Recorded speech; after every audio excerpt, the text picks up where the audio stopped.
YouTube channel my life my way पर आप मेरे चैनल को मैं आपको पहले बता दूं कि सर्च कर सकते हैं @माई लाइफ माई वे सायरा। और इस चैनल पर आज आपका मैं फिर से स्वागत करती हूं। स्टूडेंट्स के लिए मैं लेकर आई हूं 2022 के एनुअल एग्जामिनेशन के लिए कुछ इम्पोर्टेंट प्रश्न उत्तर क्लास 9 के हिस्ट्री से संबंधित। तो मैं प्रश्नों को पढ़ देती हूँ और जल्दी जल्दी मैं इसके आंसर को भी पढ़ दे रही हूँ, ज़्यादा समय मैं नहीं लेना चाहती। तो पहला प्रश्न है, फ्रांस का समाज कितने भागों में बटा था? 3 स्टेट में बटा हुआ था। फ्रांस की क्रांति कब हुई थी? 1789 ईस्वी में। नेपोलियन कब फ्रांस का सम्राट बना? 1804 ईस्वी में।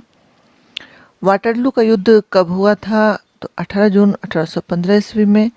वियना सम्मेलन कब बुलाया गया? 1815 ईस्वी में।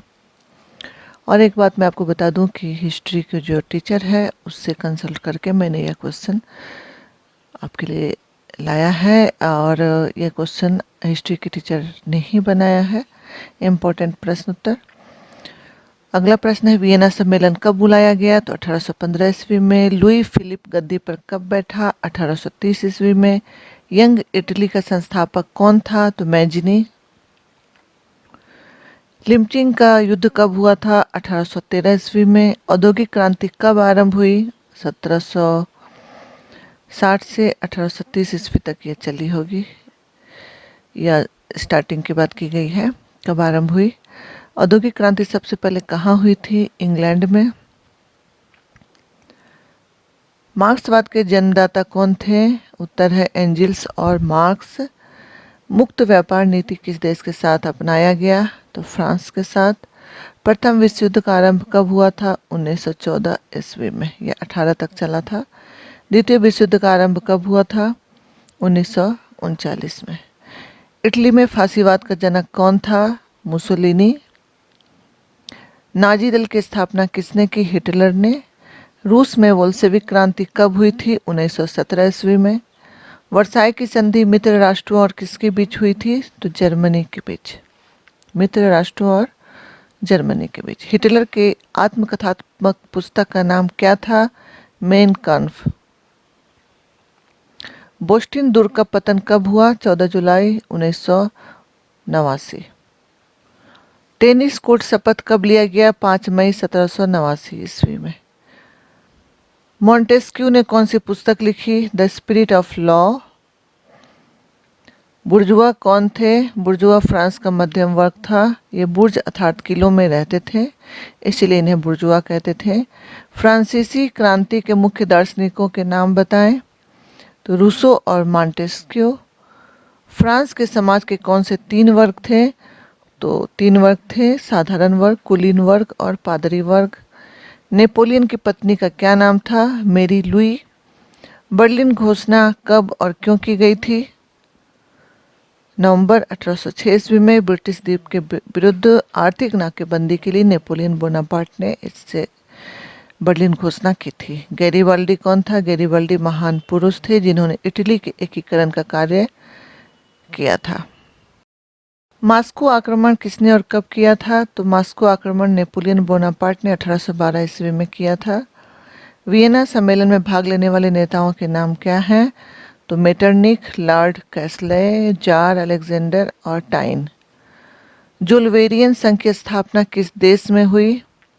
इसकी स्थापना 1834 ईस्वी में प्रशा के नेतृत्व में 18 जर्मन राज्यों ने मिलकर किया था। मेजिनी कौन था? तो यंग इटली का संस्थापक था। पेरिस की संधि कब हुई? 1856 ईस्वी में पेरिस की संधि हुई थी। नेपोलियन बोनापार्ट के जीवन का अंतिम युद्ध कौन सा था? वाटरलू का युद्ध। यूरोप का मरीज किस देश को कहा जाता है? तो टर्की को, जिसे तुर्की भी कहते हैं। रक्त और लौ की नीति का प्रतिष्ठाता कौन था? बिस्मार्क। वियना सम्मेलन कब और कहाँ बुलाया गया? वियना सम्मेलन 1815 ईस्वी में ऑस्ट्रिया की राजधानी वियना में बुलाया गया।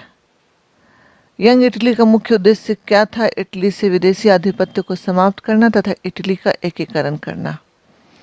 जार अलेक्जेंडर द्वितीय को मुक्तिदाता जार क्यों कहा जाता है? क्योंकि उत्तर इसका है 19 फरवरी 1861 ईस्वी को एक राजाज्ञा द्वारा कृषक देशों की उन्मुक्ति की घोषणा की गई। इसी समय से जार अलेक्जेंडर द्वितीय को मुक्तिदाता जार कहा जाता है। कम्युनिस्ट घोषणा पत्र को किसने लिखा था और इसका प्रकाशन कब हुआ था? तो कम्युनिस्ट घोषणा पत्र कार्ल मार्क्स और फ्रेडरिक एंजेलस ने लिखा तथा इसका प्रकाशन 1848 ईस्वी में हुआ था। पर्शियन टेलर की रचना किसने की? विद्युतीय टेलीग्राफ यंत्र का आविष्कार कब हुआ? 1837 ईस्वी में। वर्साई की संधि कब और किसके बीच हुई थी? तो 1919 ईस्वी में मित्र राष्ट्रों और जर्मनी के बीच हुई थी। मार्क्स का सिद्धांत किस पर आधारित है? पूंजीवाद समाज पर आधारित है। क्रीमिया का युद्ध कब हुआ था? जुलाई 1853 ईस्वी को। क्रांति के समय फ्रांस का शासक कौन था? लुई 16वां। क्रांति का अर्थ क्या है? क्रांति का अर्थ है परिवर्तन लाना या करना। वॉर एंड पीस नामक पुस्तक किसने लिखा? टॉलस्टॉय ने। रूस में बोल्शेविक क्रांति कब हुई थी? 1917 ईस्वी में। रूसी क्रांति के समय वहां का जार कौन था? तो जार निकोलस। औद्योगिक क्रांति का आरंभ कब हुआ?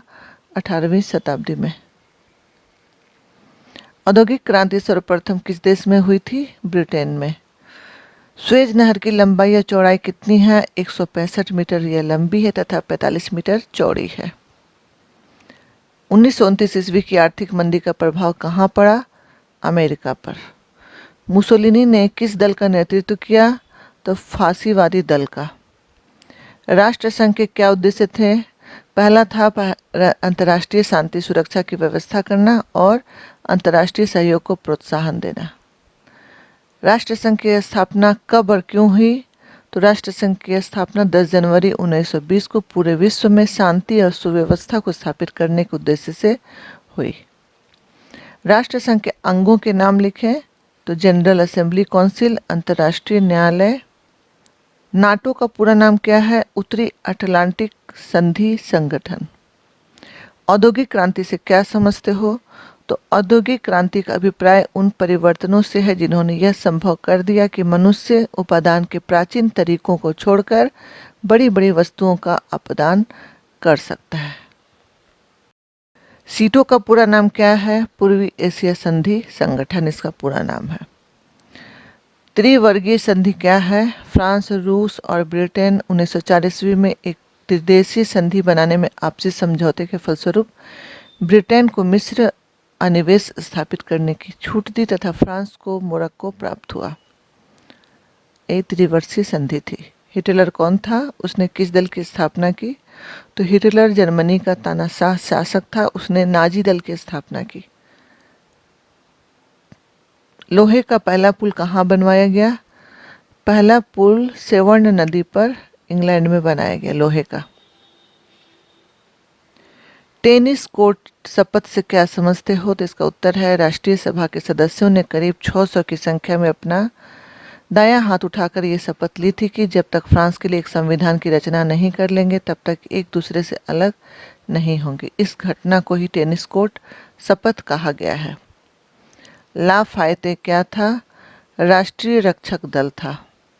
वास्तिन के दुर्ग के पतन का क्या महत्व था? तो पहला, इस किले में प्राय राजनीतिक कैदियों को रखा जाता था। दूसरा, इससे प्राचीन दुर्ग को प्रतिक्रियावादियों का गढ़ माना जाता था। तीसरा, वोस्टिक निरंकुशता और निर्दयता का घृणित चिन्ह था। चौथा, इस दुर्ग में शस्त्रों का विशाल भंडार था। मेटरनिक व्यवस्था का अंत कब और किस प्रकार हुआ? तो 1848 ईस्वी में फ्रांसीसी क्रांति के द्वारा जो राष्ट्रवादी विचार पूरे यूरोप में फैला उसने हिंसक रूप धारण कर लिया तथा मेटरनिक व्यवस्था के खिलाफ पूरे यूरोप में आंदोलन का दौर चल पड़ा, जिसके मद्देनजर मेटरनिक व्यवस्था का अंत हो गया। नेपोलियन की विधि संहिता की प्रमुख विशेषताएं क्या थी? तो नेपोलियन की विधि संहिता थी, नेपोलियन ने 4 विधि विशेषज्ञों की एक समिति बनाकर फ्रांस के कानूनों को संकलित करने का प्रयास किया। 1804 में इस विधि संहिता का निर्माण हुआ था, जिसे नेपोलियन कोड कहा जाता है। इसमें 5 प्रकार के कानूनों का संग्रह था। नागरिक संहिता, नागरिक प्रक्रिया संहिता, दंड विधान, अपराध प्रक्रिया संहिता और व्यवसाय संहिता। क्रीमिया युद्ध के क्या परिणाम निकले? तो पेरिस की संधि का विश्लेषण करने से ऐसा प्रतीत होता है कि उसके द्वारा रूस की विस्तारवादी नीति पर अंकुश लग गया और युद्ध में पराजय के कारण रूस बहुत अपमानित हुआ। मेटरनिरत व्यवस्था का संक्षिप्त वर्णन करो। फ्रांस की क्रांति और नेपोलियन के युद्धों के बाद यूरोप के राजनीतिक नवमंडल पर मेटरनिरत का उदय एक नए युग का सूचक था, जिसे मेटरनिरत युग कहा जाता है। उसकी योग्यता से प्रभावित होकर ऑस्ट्रिया के सम्राट फ्रांसिस प्रथम ने 1809 ईस्वी में ऑस्ट्रिया का चांसलर नियुक्त किया। प्रतिक्रियावादी और प्रगतिशील विचारधाराओं में तगड़ा संघर्ष इस युग की मुख्य विशेषता थी। मेटरनिख स्वयं प्रतिक्रियावादी भावनाओं का समर्थक था और उसकी सारी नीति एक ही वाक्य में समाहित थी: शासन करो और कोई परिवर्तन न होने दो। अपनी प्रतिक्रियावादी नीति के समर्थन में उसने जिन तरीकों का इस्तेमाल किया उन्हें एक व्यवस्था का नाम दिया गया है। अगला प्रश्न है, क्रीमिया युद्ध के होने करने और परिणामों का उल्लेख करें। 1917 ईस्वी में रूसी क्रांति के कारणों का वर्णन करो। तो 1917 ईस्वी में हुई रूसी क्रांति के ये प्रमुख कारण थे: सामाजिक कारण, सामाजिक असमानता, किसानों की दयनीय स्थिति, समाज का पिछड़ापन, मध्य वर्ग और बौद्धिक विचारधारा। दूसरा था आर्थिक कारण, इसमें औद्योगिक विकास, मजदूर वर्ग में असंतोष, कृषि में सुधार का नहीं होना, रूसी व्यापार व वाणिज्य पर विदेशी पूंजी का प्रभाव। राजनीतिक कारण था शासकों का निरंकुश होना, रूस की जापान से पराजय, ड्यूमा से मतभेद, रूसी नौकरशाही की अयोग्यता। प्रथम विश्व युद्ध का तत्कालीन कारण क्या था? ऑस्ट्रिया के युवराज की हत्या। 28 जून 1917 ईस्वी को ऑस्ट्रिया के युवराज फर्डिनेंड तथा उसकी पत्नी को बोस्निया की राजधानी में युवकों ने हत्या कर दी और ऑस्ट्रिया ने इस हत्याकांड के लिए सर्बिया को ही दोषी ठहराया और उसे कठोर दंड देने का निश्चय किया। आर्थिक महामंदी के क्या कारण थे? तो प्रथम विश्व युद्ध का प्रभाव, क्षतिपूर्ति तथा युद्ध ग्रहण, कृषि तथा उद्योगों का मशीनीकरण और अमेरिकी शेयर बाजार में गिरावट, ये प्रमुख कारण थे आर्थिक महामंदी के। प्रथम विश्व युद्ध के प्रमुख कारणों का उल्लेख करें तो प्रथम विश्व युद्ध के निम्नलिखित कारण थे: गुप्त संधियां और गुटबंदी, आर्थिक और औपनिवेशिक प्रतिस्पर्धा, समाचार पत्र तथा युद्धोन्मादी प्रचार, सर विलियम की महत्वाकांक्षा। राष्ट्रसंघ के प्रमुख उद्देश्य क्या थे? तो इस संघ का मुख्य उद्देश्य युद्धों को रोकना तथा अंतर्राष्ट्रीय सहयोग से शांति और सुरक्षा को प्रोत्साहन देना, विश्व में शांति बनाए रखना। तो राष्ट्रसंघ के प्रमुख उद्देश्य ये दो हैं। अगला प्रश्न है, 1890 ईस्वी में फ्रांसीसी क्रांति के कारण तथा महत्व क्या थे? तो फ्रांसीसी क्रांति के प्रमुख कारण निम्नलिखित थे: चार्ल्स की प्रतिक्रियावादी नीति, चार्ल्स द्वारा चर्च को प्रधानता देना, क्रांति के सिद्धांतों तथा मान्यताओं की अवहेलना करना, राष्ट्रीय धन का अपव्यय, उदारवादियों का प्रभाव। शीत युद्ध से क्या समझते हो? तो द्वितीय विश्व युद्ध के बाद दो महाशक्तियों के रूप में अमेरिका तथा सोवियत रूस का उदय हुआ और विश्व दो खेमों में विभाजित हो गया। रूस समाजवादी गुट तथा अमेरिका पूंजीवादी गुट का नेतृत्व करने लगे। दोनों गुट अपना अपना प्रभुत्व स्थापित करने में लग गए, जिससे दोनों के बीच कटुता बढ़ने लगी। इसे ही शीत युद्ध कहा गया है। इटली के एकीकरण में काबुल के योगदान का वर्णन करें तो काबुल ने इटली के एक सैनिक स्कूल में शिक्षा प्राप्त की और सेना में इंजीनियर के पद पर नियुक्त हुआ, परंतु अपने उदार विचारों के कारण उसने सेना से त्यागपत्र दे दिया और कई देशों की यात्रा कर राजनीतिक ज्ञान प्राप्त किया। 1852 ईस्वी में वह सार्डिनिया का प्रधानमंत्री नियुक्त हुआ। ये थे कुछ इम्पोर्टेंट प्रश्न और उनके उत्तर। आप चाहे तो इससे बेहतर उत्तर अपनी ओर से तैयार कर सकते हैं और इसे लेकर आप तैयारी कर लें। मुझे उम्मीद है कि आपके एनुअल एग्ज़ाम में इस इम्पोर्टेंट प्रश्नों से काफ़ी कुछ ज़रूर आएगा। तो इसी तरह फॉलो करते रहें मेरे चैनल को, और भी विषयों के मैं वीडियो डालूँगी। तब तक के लिए, वीडियो देखने के लिए धन्यवाद।